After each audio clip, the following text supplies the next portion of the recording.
പ്രേമ, ഈ പാകിസ്ഥാൻ്റെ പ്രധാനമന്ത്രി ഷെഹ്ബാസ് ഷെരീഫ് അദ്ദേഹം ഇപ്പോൾ നാട് വിട്ടു. അദ്ദേഹം അവിടെ രാജ്യത്തില്ല എന്നൊരു വാർത്ത കേൾക്കുന്നു. അദ്ദേഹം ഈ നാട് വിട്ടിരിക്കുന്ന സമയം എന്ന് പറയുന്നത് പാകിസ്ഥാൻ്റെ സൈനിക മേധാവി അസീം മുനീറിൻ്റെ സൈനിക മേധാവി എന്ന കാലാവധി തീരുന്ന സമയത്താണ് അദ്ദേഹത്തെ കാണാനില്ലാത്തത്. അസീം മുനീറിന് പിന്നെ ഒരു പദവി മാറ്റം എന്തെങ്കിലും നൽകേണ്ടതായ അവസരത്തിൽ പ്രധാനമന്ത്രി മാറി നിൽക്കുന്നതിൽ എന്തെങ്കിലും ദുരൂഹതയുണ്ടോ? എന്താണ് ആ വാർത്തയെ സംബന്ധിച്ച് നമുക്ക് പൂർണ്ണമായി മനസ്സിലാക്കാൻ കഴിയുന്നത്?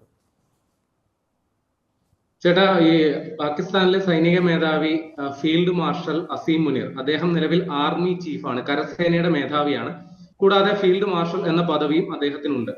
ഇപ്പോൾ കഴിഞ്ഞ ദിവസം പാകിസ്ഥാന്റെ ഭരണഘടനാ ഭേദഗതി 27ാമത് തവണ ഭരണഘടനാ ഭേദഗതി ചെയ്തു. അപ്പൊ അത് പ്രകാരം പുതിയ ഒരു തസ്തിക സൃഷ്ടിച്ചു. ആ തസ്തികയുടെ പേര് chief of defence forces, CDF എന്നാണ് ചുരുക്കപ്പേര്. അപ്പൊ ഈ ചീഫ് ഓഫ് ഡിഫൻസ് ഫോഴ്സിനെ നിയമിക്കേണ്ട ഉത്തരവാദിത്തം അവിടുത്തെ പ്രധാനമന്ത്രിയാണ് ഇത് സംബന്ധിച്ചുള്ള ഉത്തരവ് ഇറക്കേണ്ടത്. അപ്പോ അസീം മുനീർ ആണ് ഈ ചീഫ് ഓഫ് ഡിഫൻസ് ഫോഴ്സ് ആയി വരിക എന്നുള്ളത് നേരത്തെ തന്നെ സ്ഥിരീകരിക്കപ്പെട്ടാണ്. കാര്യം, രാജ്യത്തെ മുതിർന്ന സൈനിക ഉദ്യോഗസ്ഥനെ ആയിരിക്കും ഈ പദവിയിലേക്ക് പരിഗണിക്കുക. അപ്പോൾ സീനിയോറിറ്റി വെച്ചും നിലവിലെ അവിടുത്തെ ഒരു ഹൈറാർക്കി വെച്ചും അസീം മുനീർ തന്നെയാണ് ചീഫ് ഓഫ് ഡിഫൻസ് ഫോഴ്സ് ആകാൻ സാധ്യതയുള്ള ആള്. അപ്പോൾ ഇത് കഴിഞ്ഞ 29-ാം തീയതി നവംബർ 29-ന് അസീം മുനീറിന് ആർമി ചീഫ് എന്ന കാലാവധി കഴിഞ്ഞു. 3 വർഷ കാലാവധി അത് കഴിഞ്ഞു. അപ്പോ ഈ കാലാവധി കഴിയുന്നതിന് തൊട്ടു മുമ്പ് തന്നെ ഇദ്ദേഹത്തിന് അടുത്ത പദവി നൽകിക്കൊണ്ടുള്ള ഉത്തരവ് പ്രധാനമന്ത്രി ഇറക്കേണ്ടതാണ്. പക്ഷേ നവംബർ 29-ന് പ്രധാനമന്ത്രി ഷഹ്ബാസ് ഷെരീഫ് ബഹ്റിനിലായിരുന്നു. എന്നാൽ അത് കഴിഞ്ഞ് നാട്ടിലേക്ക് ഇങ്ങോട്ട് വരേണ്ടയാള് അവിടുന്ന് നേരെ ലണ്ടനിലേക്കും കൂട്ടായി. അപ്പോൾ ഇപ്പൊ ചുരുക്കി പറഞ്ഞ അസീം മുനീറിന് ഇപ്പോൾ പ്രത്യേകിച്ച് പദവികളൊന്നും ഇല്ല എന്നാണ് നമ്മൾ മനസ്സിലാക്കേണ്ടത്. അദ്ദേഹത്തിന്റെ 3 വർഷ കാലാവധി കഴിഞ്ഞ് അയാൾ പെൻഷൻ പറ്റി എക്സ് മിലിറ്ററി ആയിട്ട് പഴയ വീരവാദ കഥകൾ പറഞ്ഞ് വീട്ടിലിരിക്കേണ്ട സമയമാണ് എന്നാണ് നമ്മൾ സാങ്കേതികമായി മനസ്സിലാക്കേണ്ടത്. പക്ഷേ ഇവിടെ ഉണ്ടായിരിക്കുന്ന പ്രശ്നം, പാകിസ്ഥാൻ എന്ന് പറയുന്നത് ഒരു ആണവ രാജ്യമാണ്. ഇപ്പൊ നിലവില് അവിടെ ഇദ്ദേഹത്തിന് ഈ ഭരണഘടനാ ഭേദഗതി നൽകിയപ്പോ ഈ ഫീൽഡ് പദവി ആജീവനാന്ത പദവിയായിട്ട് ഉയർത്തിയിരുന്നു. അപ്പൊ ആ ഒരു ആജീവനാന്ത പദവി മാത്രമാണ് ഈ അസീം മുനീറിന് ഇപ്പോഴുള്ളത്. ഈ ഫീൽഡ് മാർഷൽ എന്ന് പറയുന്നത് വെറും ആലങ്കാരിക ഒരു പദവി മാത്രമാണ്. അതിന് പ്രത്യേകിച്ച് നിലവിലുള്ള അധികാരം കഴിഞ്ഞ് വേറെ അധികാരങ്ങളൊന്നുമില്ല. അപ്പൊ അദ്ദേഹം ഇപ്പൊ റിട്ടയർ ചെയ്ത ഒരു അവസ്ഥയിലാണെങ്കിൽ സ്വാഭാവികമായിട്ട് അദ്ദേഹം ഇപ്പോൾ റിട്ടയർഡ് സൈനിക ഉദ്യോഗസ്ഥനാണ്. അദ്ദേഹത്തിന് ഫീൽഡ് മാർഷൽ എന്ന പദവി ഉപയോഗിക്കാം എന്ന് മാത്രം.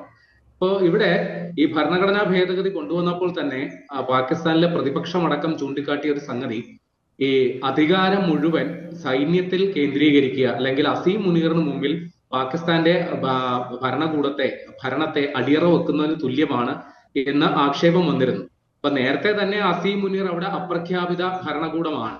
അപ്പൊ നിലവിൽ അദ്ദേഹത്തിന് ഈ ഒരു പദവി കൂടി കിട്ടുമ്പോൾ, 3 സൈന്യത്തിന്റെയും കൂടി മേധാവി എന്ന പറയുന്ന പദവി കിട്ടുമ്പോൾ അസീം മുനീറിന് പിന്നെ പരിധികളില്ലാത്ത അധികാരമാണ്. രാജ്യത്തെ ആണവ ആയുധങ്ങൾ ഉപയോഗിക്കുന്നതിനടക്കം അസീം മുനീറിന് ഉത്തരവിടാം. ആ രീതിയിലുള്ള ഒരു പദവിയാണ് സാധാരണഗതിയിൽ കിട്ടുക. സാധാരണഗതിയിൽ രാജ്യങ്ങളില് ഈ സർവ്വസൈനിക അധികാരി എന്ന് പറയുന്നത് അതാത് രാഷ്ട്രങ്ങളിലെ രാഷ്ട്രപതി, പ്രസിഡന്റുമാരാണ്. പക്ഷെ പാകിസ്ഥാനിൽ ഈ ഭരണഘടനാ ഭേദഗതിയോടുകൂടി ആ ഒരു പദവി അസീം മുനീറിൽ വന്ന് എത്തിച്ചേരുന്നു. അപ്പൊ ഇത് അന്താരാഷ്ട്ര തലത്തിൽ തന്നെ വലിയ ചർച്ചകൾക്ക് വഴി തുറന്നിരുന്നു. പാകിസ്ഥാനിൽ തന്നെ ഇപ്പോ പ്രധാനമന്ത്രി ഷഹ്ബാസ് ഷെരീഫ് പോലും വലിയ വിമർശനത്തിന് ഇരയായിരുന്നു. ഭരണകക്ഷിയിൽ തന്നെ വലിയ രീതിയിലുള്ള സമ്മർദ്ദങ്ങളും അനിശ്ചിതത്വങ്ങളും തർക്കങ്ങളും ഇതുമായി ബന്ധപ്പെട്ടുണ്ട്. ഈ ഒരു ഘട്ടത്തിലാണ് ഈ അസീം മുനീറിനെ ഉത്തരവ് ഇറക്കാതെ ഈ ചീഫ് ഓഫ് ഡിഫൻസ് ഫോഴ്സ് എന്ന് പറയുന്ന പദവിയിലേക്ക് നിങ്ങളെ നിയമിച്ചിരിക്കുന്നു എന്ന ഉത്തരവ് നൽകാതെ ഷഹ്ബാസ് ഷെരീഫ് അവിടുന്ന് രാമാനം ഇരിക്കുന്നു.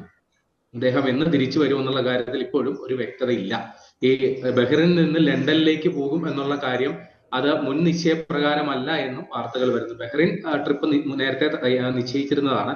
അവിടുന്ന് അദ്ദേഹം ലണ്ടനിലേക്ക് പോകുമെന്നുള്ള കാര്യം അപ്രഖ്യാപിതമാണെന്നും ചില സൂചനകളൊക്കെ വരുന്നുണ്ട്. പക്ഷെ ഇവിടെ പാകിസ്ഥാനെ സംബന്ധിച്ച് അവിടെ ഈ ഭരണഘടനാ ഭേദഗതി വന്നപ്പോൾ ഈ സ്ട്രാറ്റജിക് ഫോഴ്സ് കമാൻഡ് എന്ന് പറയുന്ന പുതിയ ഒരു തസ്തികയും കൂടി സൃഷ്ടിക്കപ്പെട്ടു.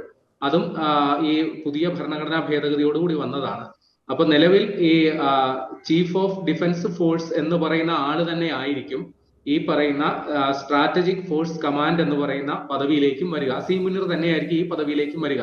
അപ്പൊ ഇപ്പോ ഒരേ സമയം 2 പദവികളാണ് ഒഴിഞ്ഞു കിടക്കുന്നത് എന്നാണ് പറയേണ്ടി വരിക. ഇപ്പോ രാജ്യത്തെ സൈന്യത്തെ ആര് നയിക്കുന്നു, രാജ്യത്തിന്റെ ആണവ പദ്ധതികൾ ആര് നിശ്ചയിക്കുന്നു എന്ന കാര്യത്തിൽ യാതൊരു തിട്ടവും ഇല്ലാത്ത അവസ്ഥ, അല്ലെങ്കിൽ ആരാണ് അതിന് ഉത്തരവിടേണ്ടത് എന്നുള്ള തരത്തിൽ ഒരു അനിശ്ചിതത്വം ആ രാജ്യത്തുണ്ട് എന്നുള്ളതാണ് പറയുന്നത്. പിന്നെ ഇവിടെ ചിലർ ചൂണ്ടിക്കാട്ടുന്നത് 2024 പാകിസ്ഥാന്റെ ആർമി ആക്ട്, പട്ടാള നിയമം ഭേദഗതി ചെയ്തിരുന്നു. അപ്പൊ അത് പ്രകാരം ഈ ആർമി ചീഫിന്റെ കാലാവധി 3 എന്നുള്ളത് 5 വർഷമാക്കി കൂട്ടിയിരുന്നു എന്ന് പറയുന്നു. അപ്പോ അങ്ങനെ വെച്ച് നോക്കുമ്പോൾ അസീം മുനീറിന്റെ 3 വർഷ കാലാവധി കഴിഞ്ഞിട്ടില്ല, അദ്ദേഹത്തിന് 5 വർഷം വരെ തുടരാം എന്നുള്ളതാണ് നമ്മൾ മനസ്സിലാക്കേണ്ടത്. അപ്പോഴും ഒരു ചോദ്യം അവശേഷിക്കുകയാണ്, ഈ ചീഫ് ഓഫ് ഡിഫൻസ് ഫോഴ്സിലേക്ക് പ്രധാനമന്ത്രിയാണ് അദ്ദേഹത്തെ ഉത്തരവിലൂടെ ചുമതലപ്പെടുത്തേണ്ടത്, അല്ലെങ്കിൽ നിങ്ങളെ ചീഫ് ഓഫ് ഡിഫൻസ് ഫോഴ്സായി നിയമിച്ചിരിക്കുന്ന ഉത്തരവ് വരേണ്ടത് പ്രധാനമന്ത്രിയുടെ ഭാഗത്തു നിന്നാണ്. ആ ഉത്തരവ് ഇപ്പോഴും വന്നിട്ടില്ല.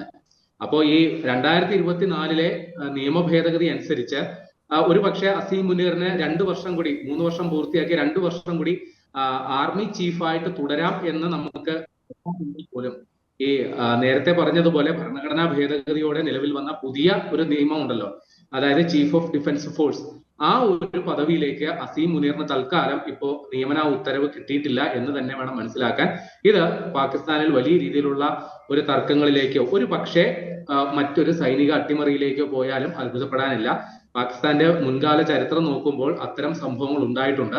സൈന്യവും ഭരണകൂടവുമായിട്ട് എപ്പോഴൊക്കെ തെറ്റിയിട്ടുണ്ടോ അപ്പോഴൊക്കെ സൈന്യം അധികാരം കൈയാളിയിട്ടുള്ള ഒരു ചരിത്രമാണ് പാകിസ്ഥാനിൽ ഉള്ളത്. സൈന്യം ഏകപക്ഷീയമായിട്ട് അധികാരം പിടിച്ചെടുത്തിട്ടുള്ള ചരിത്രം പാകിസ്ഥാനെ സംബന്ധിച്ചുണ്ട്. നിലവിൽ തന്നെ അസീം മുനീറാണ് അവിടെ അപ്രഖ്യാപിത ഭരണകൂടം. പാകിസ്ഥാന്റെ നയതന്ത്രപരമായ പരിപാടികളിൽ, വിദേശ പരിപാടികളിൽ, അമേരിക്കൻ പ്രസിഡന്റ് ട്രംപ് വിരുന്നൂട്ടുന്നത് പോലും അസീം മുനീറിനെയാണ്. അന്താരാഷ്ട്ര വേദികളിൽ പാക് പ്രധാനമന്ത്രിക്കൊപ്പം അസീം മുനീറും പല വേദികളിലും പങ്കിടുന്നു. വേദികളിലും പാകിസ്ഥാന്റെ പ്രതിനിധിയായിട്ട് സൈനിക മേധാവി പങ്കിടുന്നു. അതായത് ഭരണകൂടത്തെ ബൈപ്പാസ് ചെയ്തുകൊണ്ട് സൈനിക മേധാവി അധികാരം കൈയാളുന്നു, കാര്യങ്ങൾ തീരുമാനിക്കുന്നു എന്നുള്ള ഒരു പരമമായ യാഥാർത്ഥ്യം പാകിസ്ഥാനിൽ നേരത്തെ തന്നെ നടപ്പിലായതാണ്. ഒരു പക്ഷേ ഈ പുതിയ സാഹചര്യത്തിൽ ഈ ഷഹബാസ് ഷെരീഫിന്റെ നടപടി ബോധപൂർവമാണോ അദ്ദേഹം പാകിസ്ഥാനിൽ മാറി നിന്നത് എന്നുള്ളത് ബോധപൂർവമായിട്ടുള്ള നടപടിയുടെ ഭാഗമാണെങ്കിൽ ഉറപ്പായിട്ടും ഷഹബാസ് ഷെരീഫും അസീം മുനീറും തമ്മിൽ തെറ്റാനുള്ള സാധ്യതയുണ്ട്. അങ്ങനെയാണെങ്കിൽ ഷഹബാസ് ഷെരീഫ് തിരിച്ചു വരുമ്പോൾ അദ്ദേഹം ജയിലിനകത്തായിരിക്കും. പ്രധാനമന്ത്രിയുടെ കസേരയിൽ അസീം മുനീർ കയറി ഇരിക്കുകയും ചെയ്യും.